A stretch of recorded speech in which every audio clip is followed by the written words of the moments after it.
여러분 안녕하세요. 부동산 부투칠성 김하인쌤입니다. 제33회 공인중개사 시험 대비를 위한 공인중개사 기초영어 제40강을 시작하겠습니다. 이 시간에 공부할 내용은 낙성계약과 유물계약입니다. 시작 전에 구독, 좋아요 꼭 누르시고 알림 설정도 해두세요. 우선 계약 종류를 볼 텐데 우리 공인중개사 시험에는 세 가지 계약이 시험에 나옵니다. 매매, 교환, 임대차 세 가지인데 이 세 가지 공통된 성질이 단순하지만 시험에 아주 잘 나옵니다. 이 세 가지는 먼저 다 분료식 계약입니다.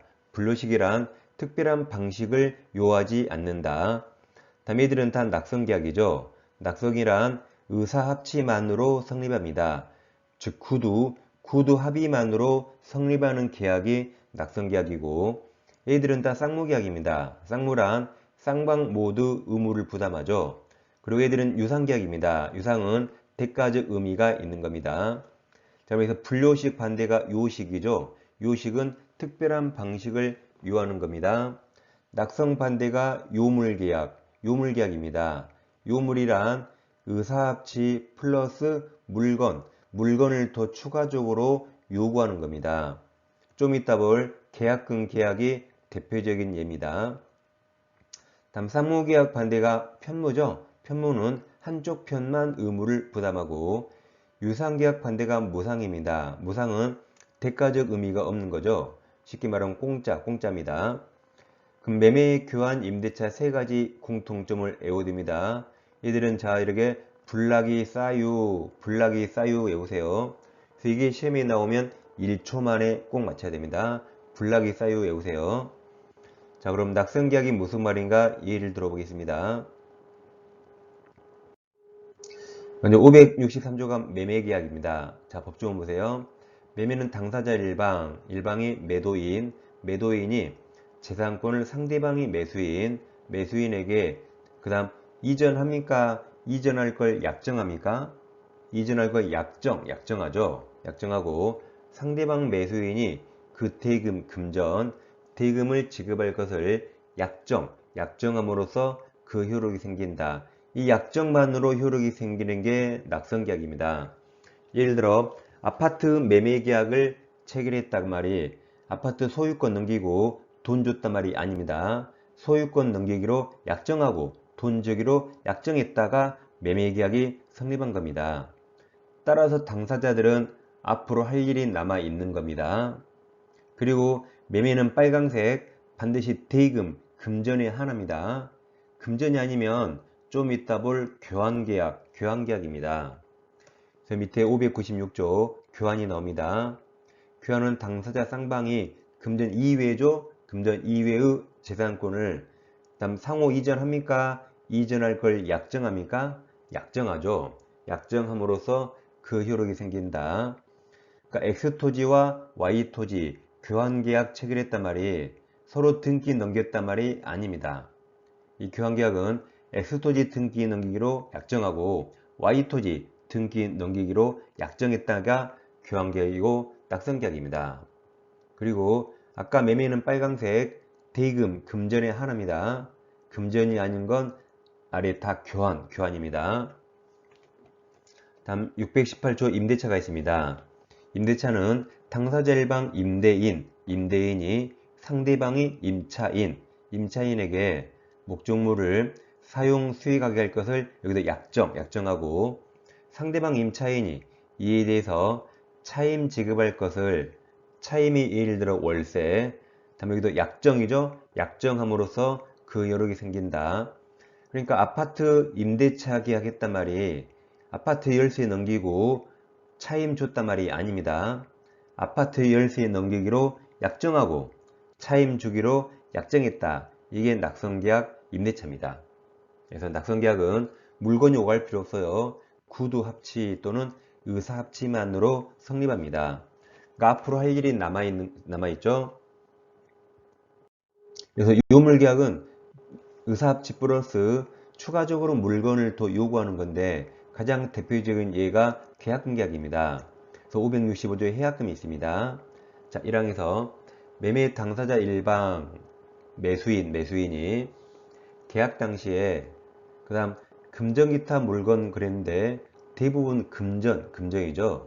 그래서 기타 물건 무시하고 그냥 금전을, 그 다음 계약금, 보증금 등 명목 그랬는데 대부분은 다 계약금이죠.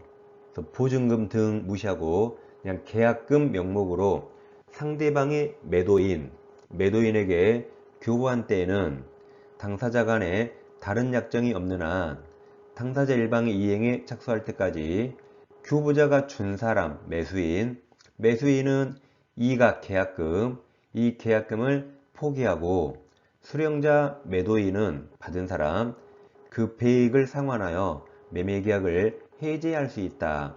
이 해제를 제목처럼 계약금 해제 또는 해약금 해제랍니다.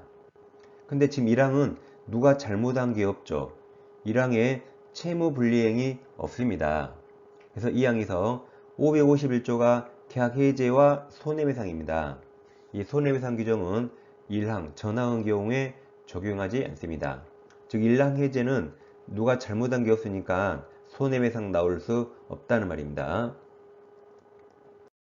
자, 그럼 예를 들어보겠습니다.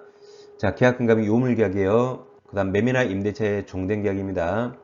갑에게 토지가 있는데 을과 10억의 토지를 매매계약 체결합니다. 그럼 이 사람들은 계약금 계약을 꼭 해야 됩니까? 꼭 하는 건 아니죠. 둘이 약정 합의하는 거죠. 만약에 계약금 계약한다고 가정해 보세요. 그럼 계약금은 꼭 매매대금 10억에 꼭 10%를 정해야 됩니까? 그런 거 아니죠. 계약금도 합의하는 겁니다. 뭐 5천만 원 정할 수 있고 2억을 정할 수 있고 합의합니다. 합의가 안 되면 계약금 계약 안 하는 거죠. 근데 통상 거래가의 약 10% 정도로 정합니다. 그래서 1억으로 정했다고 가정해 보세요. 그럼 이건 요물계약이라 을이 1억 100% 갑에게 지급해야 됩니다. 근데 만약 매수인 을이 1억 중에 7천만 원만 지급해서요. 그럼 계약금 계약 성립했습니까? 안 했습니까? 성립하지 않았죠? 안 했습니다. 1억 100% 다 지급해야 성립하는 요물계약이에요. 다 지급 안 해서 성립하지 않았습니다. 그럼 여기서 자 매수인 을이 자 갑에게 7천만 원 너 가져. 나 7천만 원 포기할 테니까 매매계약을 해지한다고 말했습니다. 그럼 매매계약 해지될까요? 안 될까요? 안 됩니다. 우리가 갑이라면 어차피 토지를 다시 팔면 되니까 7천만 원 괜히 꽁돈 생긴 느낌이죠. 제가 갑이라면 을에게 3천만 원 더 내라 그래요. 그래서 을은 7천만 원을 포기하더라도 매매계약 아직 해지할 수 없습니다. 왜냐하면 아직 계약금 계약 성립하지 않았거든요. 마찬가지 갑도 원칙적으로 7천만 원의 배액 1억 4천만 원을 을에게 교부하고 매매계약 해지할 수 없습니다. 그래서 둘 다 주계약이 매매계약 둘 다 해지할 수 없다.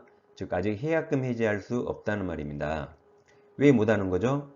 계약금을 1억이죠. 100% 다 지급해야만 계약금 계약이 성립해서 565조 해약금 해제를 할 수 있습니다. 근데 아직 계약금 1억을 다 지급하지 않았죠.